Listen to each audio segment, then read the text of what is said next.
አሰላሙ አለይኩም ወራህመቱላሂ ወበረካቱ። እንዴት ናቸው ሙክታር ቲቪ ተከታታዮች?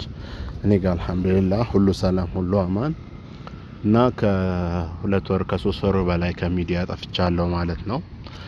ያው የጠፋሁበትን ጉዳይ ዛሬ ለነግራችሁ መጥቼ ነው። እንግዲህ ወንድሜ አልቻለም፣ ወደ አሄራ ሄዷል ማለት ነው። ሁሉም ነፍስ ዛኢቀቱል መውት ነው። ሁሉም ነፍስ ሞቱን ትቀምሳለችና እንግዲህ ወንድሜ አልቻለም። በወንድሜ ምክንያት ነው። እናቴ ከሞተች ጀምሮ ከልጅነት አንስቶ በቃ ትልቅ ደረጃ እስከምደርስ ድረስ ያሳደገኝ እሱ ነበር ማለት ነው። እናቴ 12 አመት ምናምን ያለው ነው የሞተችው። ከዛ እሱ ልክ እንደ እናት ሆኖ ተንከባክቦ ምናምን ያሳደገኝ። እንግዲህ እሱን ሐኪም ቤት ማመላለስ አዲስ አበባ ሄደን ቆይተን ነበር። ከሮመዳን ከወጣበት ጀምሮ እስካሁን ድረስ በቃ ብቻ ተስፋ ነበረን። ትንሽ በጣም ደህና በሆነበት ሰዓት ተስፋ ባረግንበት ሰዓት ነው የሞተው።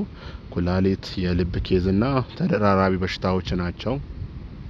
ብቻ በጣም ደህና ነበር። በቃ አዲስ አበባ ሕክምና ጀምሮ ምን ብሎ ደህና ተብሎ እዚህ ታጀራ ከመጣም በኋላ ነው አሁን ወደ አሄራ ከሄደ አንድ ወር ሊሞላ ነው።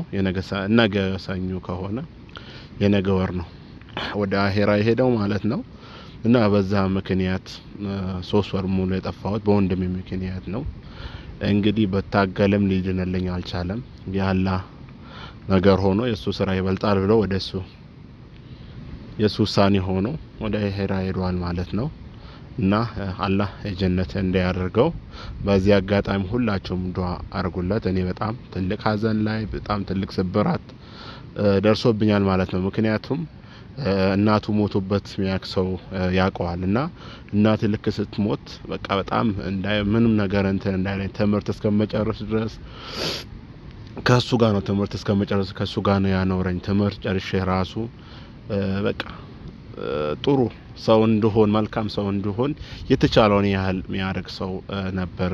ከመጥፎ ጓደኞች በመሆንበት ሰዓት እንደ ህፃን ትልቅ ሆኜ እንኳን እንደ ህፃን ጆሮዬን እየቆነጠጠ ምናምን ነውና ያሳደገኝ። ብቻ አልሐምዱሊላህ የአላህ ውሳኔ ሆኖ ወደ አሄራ ሄዷል ማለት ነው። ትንሽ ሀዘን ላይ ምናምን ስለነበርኩ ነው ወደ ሚዲያ ስራም ያልጀመርኩት በዛ ምክንያት ነው። አልሐምዱሊላህ ልጆች አሉት፣ ወደ 5 ልጆች አሉት። በልጅነቱ በወጣትነቱ ቶሎ አግብቶ ልጆች ወልዶ 5 ልጆች አሉት። ያው ከዚህ በኋላ እነሱን ከመንከባከብ ውጭ ምንም አማራጭ የለም ማለት ነው። እና ሞደውን ወንድሜን አጥቻለሁ በዚህ አጋጣሚ በዛ ምክንያት መሆኑ ነው። እና ከዚህ በኋላ ያው 1 ወር ምናምን አልፏል። 3 ወር ምናምን ነው ስራ ካለቀኩኝ እና ኢንሻአላህ አሁን ስራ ጀምሬያለሁ ልላችሁ ነው። ከዚህ በኋላ ደግሞ የምትፈልጉትን ነገር ያው እንደሌላም ጊዜ ዘዙኝ፣ አውፉ በሉኝ። ያው ቶሎ ማልመልሰው ሪከርድ ማልመልሰው በዛ ምክንያት ነበር ማለት ነው። ሰላም አለይኩም።